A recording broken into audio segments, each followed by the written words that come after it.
Hey, he says we're live here. I'm just waiting for the Instagram picture because I want to go live there too. And I have to hit another button. There it is. Go live. All right, good.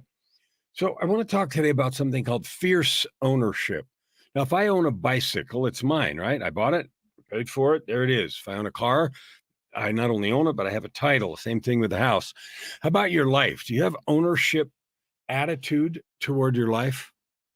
That's a real interesting question because I've met a lot of people who don't really have, excuse me, an ownership attitude toward life.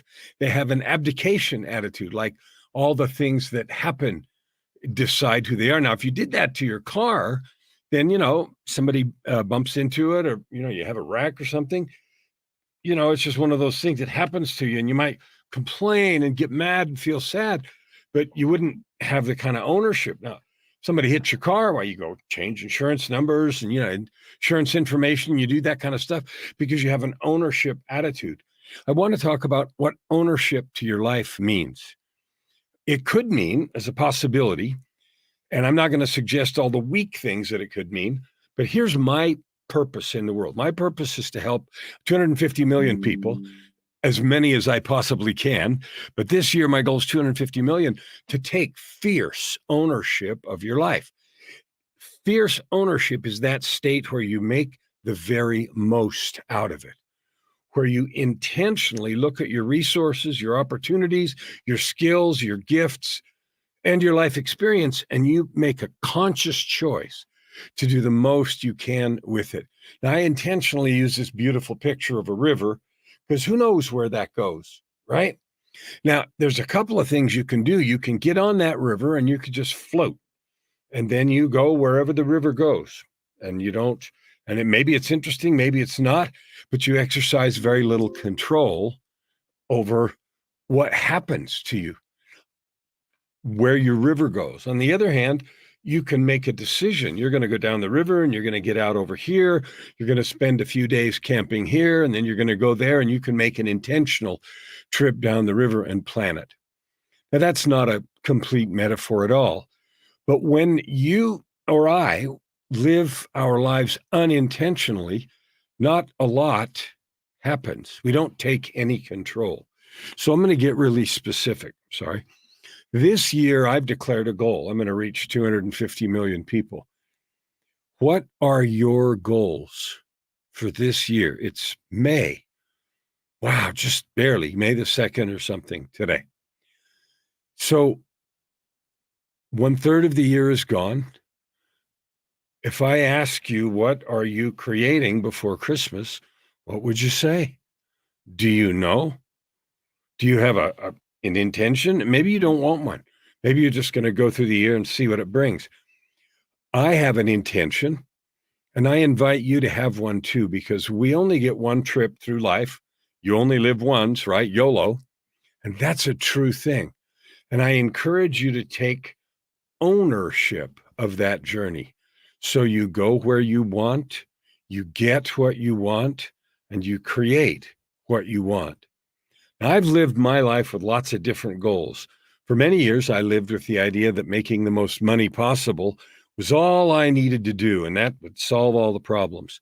Because that's sometimes what we're taught, right? It feels like, well, if I have enough money, all the problems go away. Well, I promise you, they don't. And we need enough money to eat and take care of things. But the religion of money is a false god. And I'm not talking in a religious sense. It's a disaster. It's like driving full speed into a brick wall. So what is fierce ownership of your life? Well, in the first place, you need to decide who you are. Are you a person who is battered around by the things around you? Or are you the architect? Are you the planner? Have you got a vision and plan for what difference you want to make in your life? Now, I don't know what that is. Can you tell yourself? Can you tell me? If we were talking face to face, could you tell me what your life is going to be worth, what you're going to do, what you're going to create? Could you tell me that? I don't know. I'd be really interested to hear that. I'll share mine with you. My goal this year is to help you, 250 million, to realize who you are. And what I mean by that is that you're a divine being. You are intentionally and lovingly created. You have a mission and purpose. You're infinitely valuable, and you can create all that you want. So my goal is to help you understand that and then do something with it. Now, I can't make people care. Maybe you don't care, but most people do. Most people feel a yearning to matter, to make a difference, to create some substantive or meaningful outcome, right? They want to do something that matters. People say all the time, I want to help people. Some people go into medical professions. Some people go into construction and build beautiful edifices. My son loves carpentry and he works with spectacular, rare woods and builds beautiful furniture. And his minimum standard is perfection. I have a client right now who is a world-class painter. I just got a painting in my living room it came yesterday. Stunning, stunning. His goal, his minimum standard for his work is jaw-dropping. Well, when I unwrapped that painting that came yesterday, jaw-dropping, mind-blowing, tear-jerking. It yanked emotion right out of my heart. So he is about accomplishing that. And you know what he does? He loves to get commissions where people are trying to create an artistic representation of the different things they've done in life, sort of tell the story of the accomplishments, the struggles, but the path. And it's beautiful. And he does such amazing work. I've got 3 albums. 3 albums on Spotify, Amazon, all the music places that have his artwork. Now, here's an invitation for if you want to see some of his artwork, go on Spotify or Amazon or Apple and look at my name, Kellen Flukiger, and you'll find the podcast and stuff, but look under music. And I'll bet you can tell really quickly which 3 albums are his art. His name's Ori Bengal. So that I just put one of them up about a week ago. Or a few weeks ago. And it is gorgeous. And you'll be able to see his artwork and his contribution to the world. So what mine is and what his is don't matter much to you. What is yours? How are you taking fierce ownership of the beautiful sculpture that is your life? When you wake up in the morning, do you say, I'm going to create miracles today? I am going to go do something beautiful. One of the things I say to myself in the morning is I remind myself I'm a vessel of love, a beacon of light, a vessel of love, and a conduit of power. You are too. But you know what? If we don't fill our cups with love, if we don't fill our cups remembering that we're divine, if we don't light the candle and crank up the volume, we're not going to be much of a beacon of anything. Wow, why would we do that to our lives? Why would we use them for less than what is absolutely possible? You are amazing right here, right now, as you are. And at the same time, you have the ability to go from where you are to unbelievable heights, unbelievable opportunities, unbelievable creations, unbelievable love, unbelievable difference making. I did a podcast episode the other day, where I talked about how to monetize your story. Now, we've heard that from, I don't know how many thousands of people. They say that your life, your experience in life is worth something. When I first heard that, I thought it was a bunch of crap. And I didn't believe it. And I didn't, just some hype. But you know what I finally realized? It's true. And I'll tell you why. You have a unique set of skills, and skills are those things we learn to do and we sold in the marketplace, or we sell jobs, businesses. Maybe you're a musician. Maybe you're a lawyer. Maybe you're an architect. Maybe you make pizza. Maybe you're a fantastic chef. I don't know, but you have a set of skills that you've learned. Then you have some natural gifts. Okay. Some of them are artistic, but a lot of them are emotional gifts that you're just blessed with. Divine gifts, I call them, but call them whatever you want. The gifts that you're blessed with, that you do well just because. The third thing you have is a life experience. All the struggles and trouble and trials and difficulties you've been smacked with that you have come through, because you're still standing, you're still alive, you're still moving forward. And you know what? Past all that, you still have a yearning in your heart to do good. if you intentionally meld those three things, your skills, your gifts, and your life experience, you will find your most effective offering, your most powerful gift, the thing that you can do in the world that makes the most difference, makes the most money, and has the most fun. And it makes complete sense because it's all that you are. Your skills, your gifts, and your life experience lessons, right? If you marry that all together and weave something out of that, that is your most powerful offering. So no wonder it's worth the most. No wonder you make more money and make more difference with that.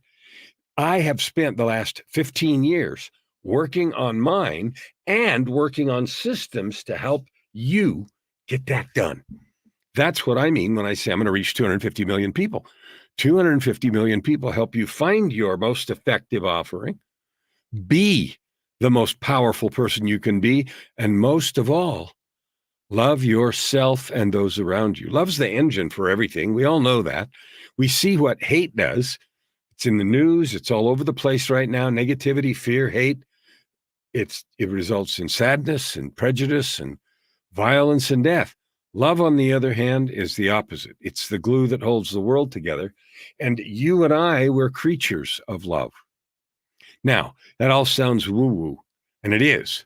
But the truth is, from that place of remembering your divine beginning, the mission that you can find and declare, and then your commitment to make it happen. There's nothing you can't accomplish. And it's funny because the longer I live, the more I see that truth, the more it becomes true, the more access you have, the more you live into that, more access you have to the powers of everything, unseen power. Now, the most important piece here is that you got to stay on the path. You got to stay moving forward because we can all stop. But the minute we do, we're done. We stagnate and then, or we go backwards. So my invitation here is threefold. One, if you'd like to chat about your gifts and talents and how to make the biggest impact in the world and have the most fun, like do that thing you love, I'd love to talk to you. So reach out and let's do that. The second invitation is I invite you to just get real with yourself. Are you living your fullest life right now? Are you living the life you love? And if you are, I love that and thank you for doing it. And I'd like you to reach out to me because I'd like to get to know more people that are living that way. So that's the second thing. It's just a question. Are you living your fullest life? And the third thing is if you're not, and I have to say probably 9 or 9.5 people out of 10 that I talk to tell me they're not.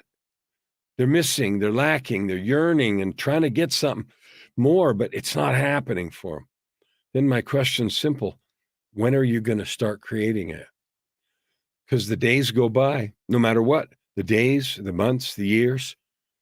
I know it has to do with getting older, but weeks go by now like days used to. Months go by in a blink. And so our lives, your life and mine's moving by. So if you're not living your ultimate life right now, when are you going to start?